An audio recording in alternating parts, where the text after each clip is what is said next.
பார்வதியும் சிவனும் இங்கே விஜயாவை பார்க்குறக்காக வீட்டுக்கு வந்திருக்காங்க.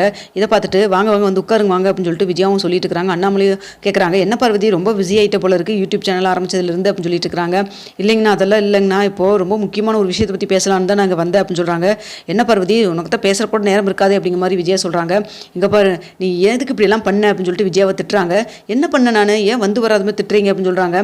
இதை கேட்டு உடனே சிவன் சொல்கிறாங்க, நீங்கள் வந்துட்டு நான் சொல்கிறேன்னு தப்பாக நினச்சிக்காதீங்க, நீங்கள் சிந்தாமணியோட நல்லா பேசுனீங்க பழகினீங்க ஓகே தான், ஆனால் அவங்கள பற்றி உங்களுக்கு முழுசாகவே தெரியல, அவங்க எப்படி என்னன்னு தெரியாமல் நீங்கள் தேவையில்லாமல் அவங்ககிட்ட போய் டாக்குமெண்ட்டை கொடுத்து மாட்டிட்டீங்களே. அவங்களுடைய குறிக்கோளை என்ன தெரியுமா, இந்த வீட்டை வந்துட்டு எப்படியாவது அபகரிச்சுக்கணும் அப்படிங்கிறது தான்.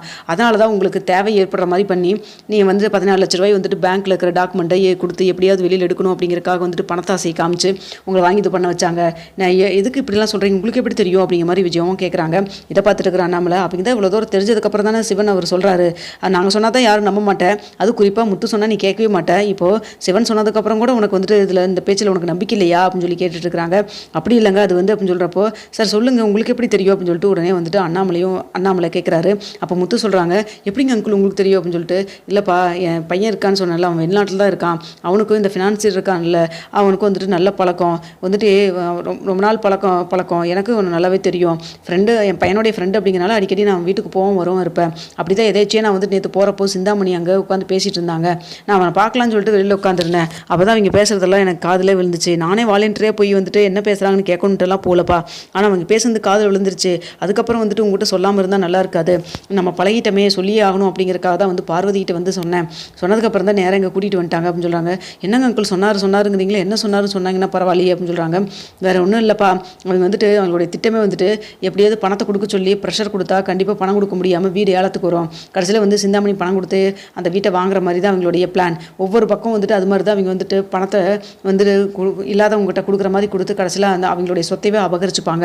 நானே எத்தனையோ தடவை நான் பார்த்துருக்கேன், என் பையன்கிட்ட கூட சொன்னேன் இது மாதிரி ஆளுகிட்டலாம் நீ வந்து உன்னுடைய ஃப்ரெண்ட்ஷிப்பை கட் பண்ணிடா அப்படின்னு சொல்லிட்டு, ஆனால் சின்னதுலேருந்தே நான் பேசிட்டேன் பழகிட்டேன்ப்பா, அவனுடைய பிஸ்னஸை பார்த்துட்டு இருக்கான், அதை போய் நான் என்னப்பா பண்ண முடியும், அதுக்காக ஃப்ரெண்ட்ஷிப்பை விட முடியாதுல்ல அப்படின்னு சொல்லிட்டு என் பையன் பேசிகிட்டு இருக்கான். ஆனால் வந்துட்டு எனக்கு இதில் உடன்பாடே கிடையாதுங்க, இதை கேட்டோன்னு தான் சரி உங்களுக்கு தெரிஞ்சவங்க நம்ம சொல்லணும், எப்படியாவது கொஞ்சம் அலர்ட் ஆகிக்கணும்ல, அதனால தான் நீங்கள் கண்டிப்பாக வந்துட்டு இந்த பணத்தை கொஞ்சம் கொடுக்குறதுக்கு டிலே பண்ணிங்கனாலோ இல்லை நீங்கள் பணத்தையே ரெடி பண்ணிங்கன்னா கூட அவங்ககிட்ட இருந்து அந்த டாக்குமெண்ட் வாங்குறது ரொம்ப கஷ்டமாக தான் இருக்கும், சிரமமாக தான் இருக்கும், அந்தளவுக்கு வந்துட்டு ரொம்ப கொடுமையாக அதாவது வேலை பார்ப்பாங்க. அதனால் நீங்கள் வந்துட்டு முடிஞ்ச அளவுக்கு சீக்கிரமாக பணத்தை கொடுத்துட்டு அந்த டாக்குமெண்ட் வெளியே வாங்குற வழியே பாருங்கள், அப்படி இல்லைன்னா கண்டிப்பாக வீடு நம்ம கையை விட்டு போயிடும் பார்த்துக்க அப்படின்னு சொல்லிட்டு இருக்கிறாங்க. இதை கேட்டோன்னா அண்ணாமலைக்கு செமையான கோவம் வருது. நான் தான் படித்து சொன்னேன்ல, அந்த சிந்தாமணிக்கிட்ட சாவகாசம் வச்சுக்காத, மீனாவுக்கும் சிந்தாமணிக்கு ஆகாமல் இருக்குது, நீ சிந்தாமணிக்கிட்ட பேச்சுவார்த்தை வச்சுக்காதுன்னு எத்தனை தடவை சொன்னேன், நீ கேட்டியா பார்த்தியா, இப்போ 2 பேர் நீயும் மனோஜும் சேர்ந்துட்டு எங்கன்னா தெரியாமல் அந்த டாக்குமெண்ட் கொண்டுட்டு போய் அந்த சிந்தாமணிகிட்ட கொடுத்த பாவத்துக்கு கடைசியில் இப்போ பார்த்தியா வீடை அதை அபகரிக்கணும்னு நினச்சிட்டு இருக்குது, அது சுற்றி வந்தது காரணமே வீட்டை வந்து எடுத்துக்கணுங்கிற காரணத்துக்காக, இதை கூட நீ புரிஞ்சுக்காம இப்படி வந்து நீ பண்ணிட்டு இல்லை நீ அப்படின்னு சொல்லிட்டு இருக்கிறாங்க. இல்லைங்க அது வந்து அப்படின்னு சொல்கிறப்போ பேசாத, இதுக்கு மேலே எதுவும் நீ பேசாத அப்படின்னு சொல்லிட்டு இருக்கிறாங்க. அப்போ முத்து சொல்கிறாங்க, அப்பா அம்மாட்ட இப்போ கோவப்பட்டு என்னப்பா பண்ண பிரயோஜனம், இந்த அவன் படித்த முட்டாளி இவன் இருக்கான் பாருப்பா, இவனுக்கு கொஞ்சமாவது அறிவு இருந்தால் பரவாயில்ல, கொஞ்சம் கூட இவனுக்கு அறிவு நினைவு கொஞ்சமே இல்லை, அம்மா எதாவது சொன்னால் கூட அதுக்கு எதாவது யோசிச்சு பதில் சொன்னால் பரவாயில்ல, அம்மாவுக்கு முன்னாடி இவன் வந்துட்டு எப்படியாவது வந்துட்டு பணத்தை தேவைப்படுற பணத்தை எல்லாம் வீட்டு டாக்குமெண்ட் வச்சு வாங்கிக்கலாம்னு சொல்லிட்டு இவன் முடிவு பண்ணி இருந்திருக்கிறான். என்னப்பா சொல்கிறதுக்கு இருக்குது, இனி பேச ஒன்றும் ஆகிறதுக்கு இல்லை, 50 லட்ச ரூபாய் எப்படிப்பா நம்ம ரெடி பண்ண முடியும் அப்படின்னு சொல்லிட்டு இருக்கிறாங்க. அப்போ உடனே விஜயா சொல்கிறாங்க, இல்லை ஏதாவது நம்ம நகைக்கு இதுட்டு இருக்கிற நகையெல்லாம் எப்படி விற்றா மட்டும் அவ்வளோ பணம் கிடச்சிருமா என்ன அப்படின்னு சொல்லிட்டு இருக்கிறாங்க. அப்போ உடனே வந்துட்டு சொல்கிறாங்க, அதான் வந்துட்டு மீனாக்கெல்லாம் கூட இப்போ நகை செஞ்சு போட்டிருக்கான்ல அப்படின்னு சொல்கிறாங்க. ஏன் அவகிட்ட இருக்கிற நகை எல்லாத்தையும் வேணும்னு சொல்லி வாங்கிட்டில்ல, அதுக்கப்புறம் புருஷன் வந்து செஞ்சு கொடுத்தா தான் அதை நான் போட்டுப்பேன்னு சொல்லிட்டு அவன் வந்துட்டு ஆசையாக இருந்தால் அதே போல் முத்துவும் செஞ்சு கொண்டு வந்து கொடுத்துருக்கான், அவன் கழுத்தில் இருக்கிற நகை உனக்கு கண்ணை உறுத்துதோ, என்ன நினச்சிட்டு இருக்கிற நீ, இந்த வீட்டில் இருக்கிற எல்லாத்துக்கும் வந்துட்டு அவங்க சம்பாரிச்சு கொடுத்துட்டே இருக்கணும்னு நினைக்கிறியா, உன் பையனும் நீ திமிர் எடுத்து கொண்டு போய் டாக்குமெண்ட் வச்சு கடன் வாங்குறதுக்கு அவங்க எதுக்கு பணம் கொடுக்கணும் அப்படின்னு சொல்லிட்டு இருக்காங்க. அப்போ இருங்கப்பா சண்டை போடுறதெல்லாம் இப்போதைக்கு வேண்டாம்ப்பா, ஏதாவது யோசிப்போம்ப்பா அப்படின்னு சொல்கிறாங்க. அப்போ சொல்கிறாங்க, டே முத்து வேறு வழியே இல்லை, அந்த ஷோரூமை விலை பேசுடா, அது எவ்வளோக்கு போகுதோ போகட்டும், மேற்கொண்டு பணத்தை ரெடி பண்ணுவோம் அப்படின்னு சொல்லிட்டு இருக்காங்க. அப்போ உடனே விஜய் வந்துட்டு, என்ன விளையாடுறீங்களா, இது அவனுடைய கனவுங்க, அவன் இந்த ஷோரூம் மூலமாக இன்னும் 2-3 ஷோரூம் பிஸ்னஸ் பெருசாக்கி வந்துட்டு பெரிய பிஸ்னஸ் மேன் ஆகலான் இருக்கான், இப்போ போய் அந்த ஷோரூம் வந்துட்டு நீங்கள் விற்கிறேன்னு சொன்னால் என்ன அர்த்தம் அப்படின்னு சொல்கிறாங்க. ஓ அப்படியா, அப்போ அந்த வீடு போனால் உனக்கு பரவாயில்லையா, வீடு நம்ம தங்கறக்கு வீடு இல்லாமல் போய் நடு ரோட்டில் என்ன உனக்கு பரவாயில்லையா விஜயா அப்படின்னு சொல்லி கேட்குறாங்க. இல்லைங்க வேறு ஏதாவது ஐடியா இருந்தால் யோசிப்போம். சரி சொல்லு, நீயே சொல்லு, வேறு என்ன ஐடியா இருக்குது சொல்லு அப்படின்னு சொல்கிறாங்க. இல்லைங்க இப்படியெல்லாம் அவங்க பண்ணுவான்னு நினைக்கவே இல்லை, இது மாதிரி ஒரே வருஷத்துக்குள்ளே வந்து பணத்தை திரும்ப கேட்பாங்கன்னுலாம் நினைக்கவே இல்லை. அப்போ நீ வந்துட்டு எதுக்கு நீ கொண்டு போய் அவங்க எங்களுக்கு தெரியாமல் நீ டாக்குமெண்ட் கொண்டு போய் வைக்கிறேன், சொல்லாமல் இருந்தால் கூட பரவாயில்ல, நானும் முத்தும் பேசிட்டு உங்கள்கிட்ட சொன்னமா இல்லையா, இந்த பேங்க்கில் இருக்கிற டாக்குமெண்ட்லாம் வெளியில் எடுத்துடாதீங்க, எக்காரணத்தை கொண்டு வழியை கொண்டு வந்து பணத்தை கொடுக்குறாங்க, ஏதோ காரணம் இல்லாமலாம் பண்ண மாட்டாங்கன்னு சொன்னல, அவங்க 30 லட்ச ரூபாய்க்கு கேரண்டி கையெழுத்தோடு நின்றுருந்துருக்கோம், தேவையில்லாமல் இப்போ வீட்டு டாக்குமெண்ட்டை கொண்டு போய் நல்லா சிக்க வச்சிருக்கீங்க, பணத்தை கொடுத்தா கூட வெளியில் வர முடியாமாட்டுக்கு அவங்க வந்துட்டு நம்ம வீட்டு மேலே ஒரு கண்ணு வச்சிட்டாங்க, அப்படிங்கிறப்போ நம்ம எப்படி வந்துட்டு வெளியில் எடுத்துகிட்டு வர முடியும் சொல்லு பார்க்கலாம் அப்படின்னு சொல்லிட்டு இருக்கிறாங்க. அப்பா எப்படியெல்லாம் ஒன்றும் நம்ம பயந்துட வேண்டாம்ப்பா, பணத்தை ரெடி பண்ணுவோம்ப்பா, அந்த டாக்குமெண்ட்டை வெளியில் எடுக்கிற வாங்கி கொடுக்குற வேலை ஏன் வேலைப்பா அப்படின்னு சொல்லிட்டு முத்து சொல்கிறாங்க. அப்போ உடனே வந்துட்டு அண்ணாமலை, ஆமாண்டா ஒவ்வொரு தடவும் இந்த மனோஜ் போய் கொண்டு போய் எதையாவது கொண்டு போய் பணத்தை வைக்கிறது, பணத்தை ஏதாவது பாண்டை சிக்க வைக்கிறது, இதே வேலையை போச்சு, மேற்கொண்டு நம்ம பின்னாடி போய் எல்லாத்தையும் நம்ம கிளியர் பண்ணி எடுத்துகிட்டு வரதே நம்மளுக்கு வேலையை போச்சு, என்னதான் நம்ம பண்ணுறதுன்னு எனக்கு ஒன்றுமே புரியல, ஒன்றா இவன் பணத்தை எடுத்துகிட்டு ஓடிடுறான், இல்லைன்னா இவனை ஏமாற்றி யாராவது பணத்தை வாங்கிடுறாங்க, இவனை எல்லாம் வச்சுக்கிட்டு என்ன பண்ணுறதுன்னு தெரியல அப்படின்னு சொல்லிட்டு இருக்கிறாங்க. வேறு வழியே இல்லை, நம்ம அந்த கடையை விற்கிறத தவிர வேறு வழி இல்லை அப்படின்னு சொல்லிட்டு இருக்கிறாங்க. அப்போ உடனே வந்துட்டு இங்கே அண்ணாமலை சொல்கிறாங்க, ஏண்டா கடை விற்கலாம் இல்லையா, வீட்டை விற்றுருவோமா அப்படின்னு சொல்லிட்டு கேட்குறாங்க.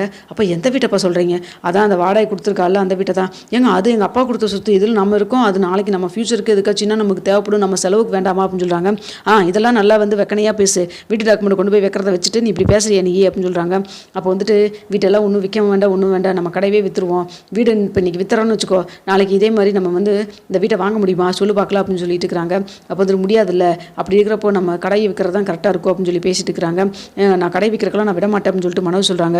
அப்போ 50 லட்ச ரூபா பணத்துக்கு ரெடி பண்ணிடா, நீயே ரெடி பண்ணு, நீ தானே பணத்தை வாங்கியிருக்க, கை நீட்டி நீ தானே வாங்கின, நாங்கள் உட்காந்து இப்போ டென்ஷன் ஆகிட்டு இருக்க வேண்டியதாக இருக்குதுல்ல, நீயே ரெடி பண்ணிடா அப்படின்னு சொல்லிட்டு முத்து ரொம்ப கோவமாக பேசுகிறாங்க. அப்போ ரவி சொல்கிறாங்க, அப்பா நீங்கள் சொல்கிறதாப்பா கரெக்டு, கடையை விற்கிறதுக்கு ஏற்பாடு பண்ணுறப்ப நானும் இதை அட்வர்டைஸ்மெண்ட் எல்லாம் கொடுக்குறேன் அப்படின்னு சொல்கிறாங்க. அப்போ ஸ்ருதி சொல்கிறாங்க, எனக்கு தெரிஞ்சவங்க எல்லாரும் இருக்காங்க, அவங்ககிட்ட நான் கேட்டு பார்க்குறேன், சொல்லி வைக்கிறேங்க அங்கிள், அவங்ககிட்ட ரெடி கேஷ் இருந்துன்னா கண்டிப்பாக அந்த கடையை வாங்கிப்பாங்க, அது இப்போ ரன்னிங்கில் தான் இருக்குது, நல்லா தான் சேல்ஸ் ஆகிட்டு இருக்கு, கண்டிப்பாக சீக்கிரமாக மூவ் ஆயிரும் அப்படின்னு சொல்லிட்டு இருக்கிறாங்க. இந்த விஷயமெல்லாம் கரெக்டாக சிந்தாமணியோட காலத்தில் வந்து விழுகுது. அப்போ வந்துட்டு யோசிக்கிறாங்க, நம்ம வீட்டை இது பண்ணிடலான்னு பார்த்தா கடை வேறு விலைக்கு வருதா, அந்த கடையை நம்ம வாங்கிட்டா என்ன அப்படிங்கிற மாதிரி நினச்சிட்டு உடனே வந்துட்டு இங்கே விஜயாவுக்கு கால் பண்ணுறாங்க. கால் பண்ணிட்டு, என்ன மாஸ்டர் கடையை விற்கலான்னு சொல்லி முடிவு பண்ணியிருப்பீங்க போல இருக்குது அப்படின்னு சொல்கிறாங்க.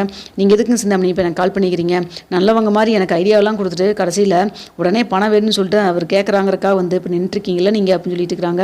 நான் என்னங்க பண்ணுறது, அவங்க கேட்டாங்க பணத்தை, நீங்கள் கேட்டீங்க வாங்கி கொடுத்தா, இப்போ அவர் திரும்ப எனக்கு பணம் வேணும்னு சொல்லி கேட்குறாரு, நான் என்னங்க பண்ண முடியும், 2 பேத்துக்கும் ஃபேர்வாக தான் நான் பண்ண முடியும் அப்படின்னு சொல்கிறாங்க. சிந்தாமணி நீங்கள் சொன்னீங்கன்னா கண்டிப்பாக அவர் கேட்டிருப்பாரு, இந்த வீட்டை வந்துட்டு எப்படியாவது நீங்கள் எடுத்துக்கணும், தட்டி பறிச்சுக்கணும் அப்படிங்கிற ஐடியாவில் தானே இப்படிலாம் பண்ணிருக்கீங்க அப்படின்னு சொல்லிட்டு டக்குன்னு கேட்டுடுறாங்க. இது என்ன மாஸ்டருக்கு பிளான்லாம் தெரிஞ்சிச்சு அப்படின்னு சொல்லிட்டு, என்ன மாஸ்டர் எப்படி சொல்கிறீங்க, அப்படியெல்லாம் எதுவும் கிடையாது, இங்கே பாருங்க ஏலத்துக்கு வீடு வரும், அது அப்படியே நீங்கள் வாங்கலாம், அந்த வீட்டை நீங்கள் வச்சுக்கலாம், குறைஞ்ச விலைக்கு வாங்கிடலாம் அப்படிங்கிறதான உங்களை என்னமா இருக்குது, கண்டிப்பாக அது நடக்கவே நடக்காது, எப்படி இருந்தாலும் நாங்கள் பணத்தை பரட்டி கொடுத்துருவோம், நீங்கள் டாக்குமெண்ட் எங்கிட்ட கொடுக்குற மாதிரி தான் இருக்கும், அதுக்காக வந்துட்டு இந்த கடையை வந்துட்டு விற்க தான் போகிறோம் அப்படின்னு சொல்கிறாங்க. சரி இந்த கடையை நான் வாங்கிக்கலாமா அப்படின்னு சொல்லி கேட்குறாங்க.